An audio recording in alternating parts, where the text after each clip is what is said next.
समाज का नुकसान कभी भी बुरे लोगों से नहीं होता।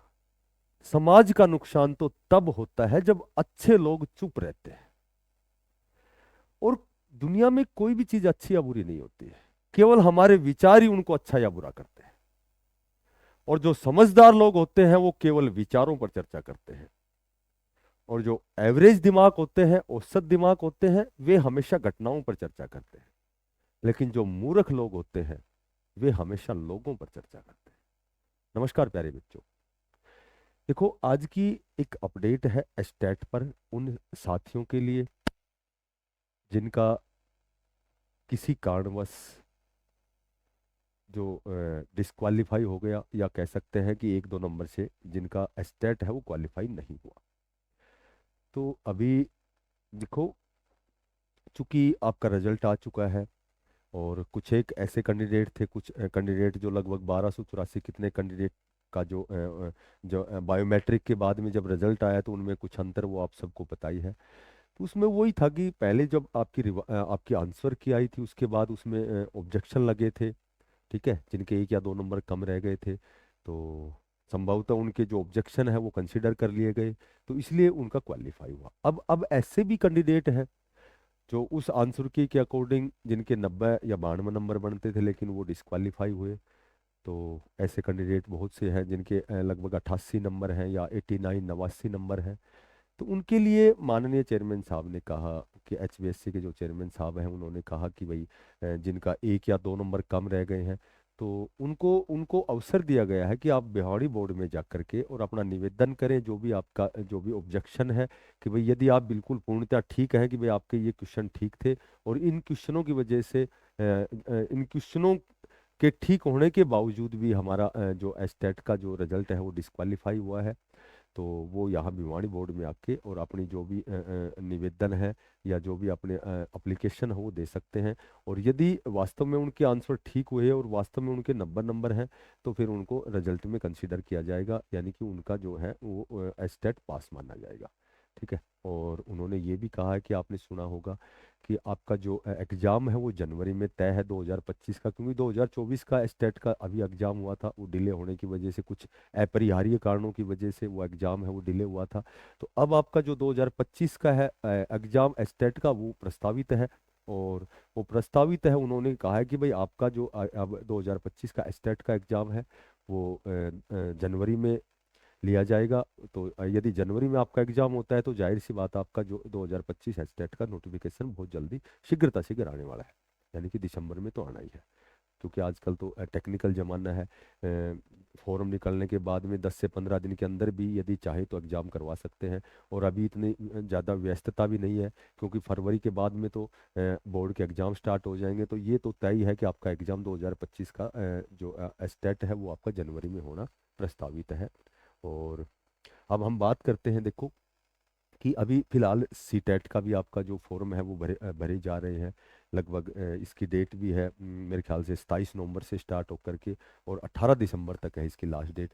तो देखो, मैं तो सभी साथियों से यही विनम्र निवेदन करूंगा, हालांकि ये आपका ही फायदा है, कि आपको सी टेट क्वालिफाई जरूर करना है। सी टेट के फॉर्म तो आप भरेंगे, लेकिन फॉर्म भरने के बाद आप बहुत ज़्यादा जब आप गंभीर नहीं होते हैं तो सी टेट थोड़ा सा कठिन स्तर का होता है। तो सी टेट के मैक्सिमम बेनिफिट है, मैं आपको यही बताता हूँ कि बहुत ज़्यादा वैकेंसीज आपकी, एक तो डीएसएसबी में अभी आपकी जेबीटी की वैकेंसी, क्योंकि अभी डीओई और एनडीएमसी की ही वैकेंसी निकली थी, ठीक है। और वहाँ भी थोड़ा सा एज में वहाँ कुछ चला हुआ है मामला, एज बढ़ाने के लिए। तो हो सकता है वहाँ थोड़ा सा और भी बच्चों को कंसिडर किया जाए, जो 30 साल से ऊपर के बच्चे हो सकता है उनको फॉर्म में भरवाए जाएं।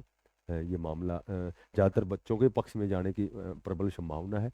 तो आपका सी टेट जो है वो लगभग सभी को पता है कि बहुत ही ज़्यादा इसमें फ़ायदे हैं। फ़ायदे सबसे पहले तो यदि आप जब तक नियमित भर्ती नहीं लगते हैं तब तक आप कहीं गेस्ट टीचर हैं, कहीं आप सर्व शिक्षा अभियान के तहत हैं, यहाँ तक कि आप हरियाणा कौशल रोजगार निगम के तहत भी यदि आप लगना चाहते हैं, ठीक है। क्योंकि जब तक हम नियमित किसी नौकरी में नहीं जाते हैं, किसी सरकारी नौकरी में, या फिर नियमित रूप से यदि हम उस कंडीशन को पूरी नहीं करते हैं, तो कहीं न कहीं हरियाणा कौशल रोजगार निगम हो गया, आपका कॉन्ट्रैक्ट बेस हो गया, आपका एसएसए के तहत हो गया, आपका गेस्ट टीचर हो गया, तो बहुत सी ऐसी, इसमें कितने बहुत मैक्सिमम प्रकार के फायदे। देखो किसी भी बहुत अच्छी प्राइवेट स्कूल में भी आपसे सीटेट मांगेंगे।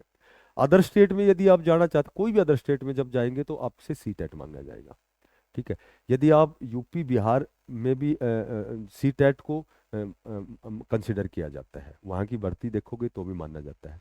डीएसएस भी हो गया, केवीएस हो गया, यहाँ तक कि हरियाणा कौशल रोजगार निगम हो गया, एचकेआरएन हो गया, यहाँ तक कि दिल्ली गेस्ट टीचर हो गया, चंडीगढ़ में सर्व शिक्षा अभियान हो गया।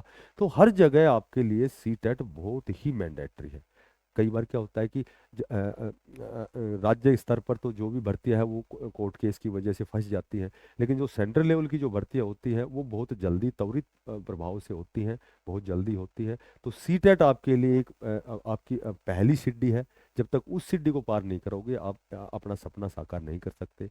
बात करें हरियाणा की, एचएसएससी की बात करें, एचपीएससी की बात करें, तो देखो सभी को पता है एमआईएस पोर्टल के अकॉर्डिंग लगभग 30,000 के लमसम अप्रोक्सीमेटली आपके जो अध्यापकों की जो सीट है वो रिक्त है। ठीक है।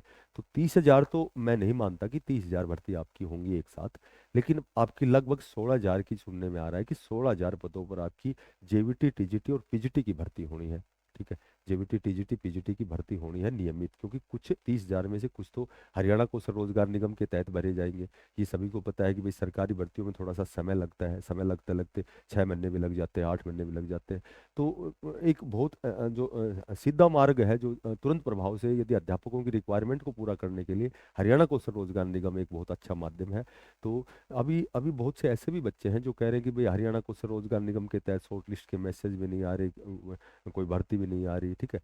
तो ये सारी चीज़ें डे बाय डे आपको बहुत जल्दी देखने को मिलेगी। अभी टीजीटी की वेटिंग लिस्ट आने वाली है, क्योंकि उसमें 3 महीने का समय दिया गया है। ठीक है। 3 महीने के अंदर अंदर सब्जेक्ट वाइज वेटिंग लिस्ट भी आएगी, जो 7500 कितनी 7471 कितने पदों पर आपकी भर्ती थी, तो उसमें भी वो रिवाइज आंसर की का केस था। उसके बाद में एक ये जो ट्रांसफर ड्राइव है, यहाँ थोड़ा सा हालांकि मंजूरी दे दी गई। कल मैं पढ़ रहा था उसमें एक अखबार की न्यूज़ थी। ठीक है।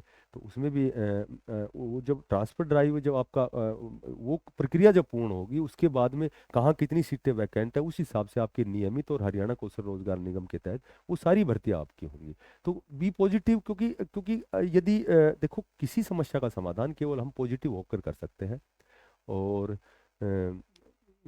बिल्कुल ऑथेंटिक कोई चीज नहीं होती कि भाई कब क्या हो जाए। ठीक है। हालांकि जो जानकारियां मिलती हैं, जो भी हमें सोशल मीडिया से समझ सकते हो, या फिर हम अखबार के माध्यम से, या जितने भी प्रकार के ये मुद्रित माध्यम हैं इनसे, या तो इनसे जो भी जानकारियां मिलती है उसके उसके ऊपर ही हम कोई वीडियो बनाते हैं। तो कई बार कोई चीज़ गलत भी होती है, सही भी होती है। लेकिन आपका जो एस्टेट का जिसके 88-89 नंबर है, तो वो एक बार भिवाड़ी बोर्ड में जरूर जाएं।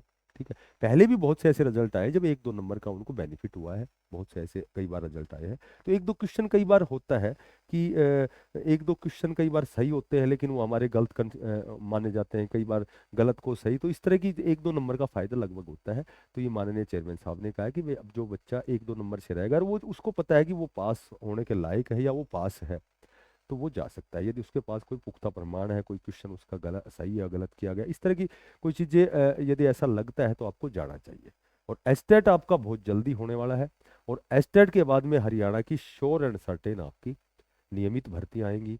सी टेट आपको अनिवार्य रूप से करना है, क्योंकि एस्टेट और सी टेट तो लगभग लगभग सेम से ही, उसमें सिमिलरिटी कह सकते हैं हम, क्योंकि उसमें थोड़ा सा पेडागोजी आती है, बाकी तो सब्जेक्ट टॉपिक तो सेम ही होते हैं। और जब आप किसी नियमित भर्ती के लिए जेवीटी, टीजीटी, पीजीटी का जब आप स्क्रीनिंग की भी तैयारी करते हैं, उसका भी एग्जाम देते हैं, तो ये जो सी टेट, एस टेट, ये बहुत ही मैक्सिमम बेनिफिट होता है इनसे, क्योंकि वो सारी चीज़ें एज इट इज़ वही सीडीपी है, वही मैथ, रीजनिंग, हिंदी, सारी चीज़ें वही होती हैं। तो आप तैयारी करें, और जो बच्चा स्टेट में रह गया वो भी अपने आप की प्रिपरेशन, थोड़ी सी तैयारी को बढ़ाए, और सी टेट आप अनिवार्य करें, क्योंकि सेंट्रल की भर्ती आपको आपके लिए बहुत आसान होती है यदि आप अच्छी मेहनत मेहनत करते हैं, तैयारी करते हैं वहाँ, क्योंकि ये इस तरह के केसेज में बहुत ज़्यादा वो भर्तियां नहीं फंसती हैं। उसमें तुरंत प्रभाव से देखो, अभी अभी केवीएस की भर्ती निकली थी, अभी लास्ट डेट 4 दिसंबर है, लेकिन अभी 10-11 जनवरी का उनका जो टायर 1 है कॉमन एग्जाम, उसकी डेट भी आ चुकी है। ठीक है, तो ये प्रक्रियाएं बहुत जल्दी होती है, क्योंकि पहले से ही सारी भर्तियां बहुत लेट हो रही है। तो अब जो भी होंगी, अभी सीईटी का एग्जाम हुआ था, कितनी जल्दी फॉर्म भरवाए गए, तुरंत प्रभाव से एग्जाम हुआ। तो कोई चीज़ बहुत जल्दी भी होती है, तो अपने आप को तैयार रखे, केवल उसका वेट ना करें। ठीक है, उसको आने दे, उस एग्जाम को आने दे। ये मत देखे कि जब फॉर्म आएंगे, जब तैयारी शुरू करेंगे, तो वहाँ हम क्या करते हैं कि कहीं न कहीं 1-2 नंबर से रह जाते हैं। ठीक है, और फिर वो मलाल हमेशा रहता है, वो पश्चाताप हमेशा रहता है कि यार हमने थोड़ा सा और प्रयास किया होता तो संभवतः हम सिलेक्शन ले सकते थे। तो तैयारी करो, ये 2026 में सारी भर्तियां जल्दी जल्दी आएंगी, सेंट्रल लेवल की भी बहुत सी भर्ती आएंगी। ठीक है, अभी चंडीगढ़ शिक्षा विभाग में भी आपकी नियमित भर्ती आ रही है, वहाँ भी बहुत सी सीटें वैकेंट हैं आपकी। अभी अभी केवीएस की चली हुई है, डीएसएसबी की एक जेवीटी की भर्ती आएगी, जो एमसीडी की जो भर्ती है वहाँ बहुत सी सीटें वैकेंट हैं। अभी वो डीएसएसबी को रिक्विजेशन भेजते ही वो आपका नोटिफिकेशन जारी होगा। ठीक है, ऐसी जानकारी सुनने में आई है। और उसके बाद हमारी एचएसएससी की नियमित भर्तियां, 30,000 अगर पद रिक्त है तो जाहिर सी बात है 15 से 16,000 हमारी भर्ती जरूर आएगी। ठीक है, एचएसएससी और एचपीएससी की। तो देखो सारी तैयारियां लगभग सेम सी होती हैं, हमें केवल तैयारी करते रहना है। ठीक है, हमें केवल तैयारी करते रहना है। ऐसे बहुत से क्वेश्चन हैं जो डी ग्रुप में, जो चपरासी के एग्जाम में आते हैं, वो बहुत अच्छे लेवल पे भी, डीएसएसबी में या केवीएस में भी, टीजीटी पीजीटी में भी वो क्वेश्चन आते हैं। तो कंपटीशन सब बराबर होता है, वो सी ग्रुप हो डी ग्रुप हो, थोड़ा सा फर्क पड़ता है, थोड़ा सा लेंथी बना देते हैं, कांस्टेबल लेवल तक, जीडी लेवल तक कोई चीज़ थोड़ी सी सिंपल बना देते हैं। बाकी जिसका बेस अच्छा होता है, और जो लगातार प्रयासरत रहता है, लगातार जो कंटिन्यूटी बनाई रखता है, जो लगातार तैयारी करता रहता है, केवल अपने लक्ष्य की दिशा में बढ़ता रहता है, तो कहीं न कहीं उसका सिलेक्शन श्योर एंड सर्टेन है। तो वो कहते हैं कि बेहतर से बेहतर की तलाश करो, मिल जाए नदी तो समंदर की तलाश करो। टूट जाता है शीशा पत्थर की चोट से, टूट जाता है शीशा पत्थर की चोट से, और टूट जाए पत्थर ऐसा शीशा तलाश करो। तो जो भी साथी नए हैं, चैनल को जरूर सब्सक्राइब करें, और फिर मिलते हैं किसी नई अपडेट के साथ। तब तक के लिए सभी साथियों को बेस्ट ऑफ लक, सभी को धन्यवाद, सभी को राम।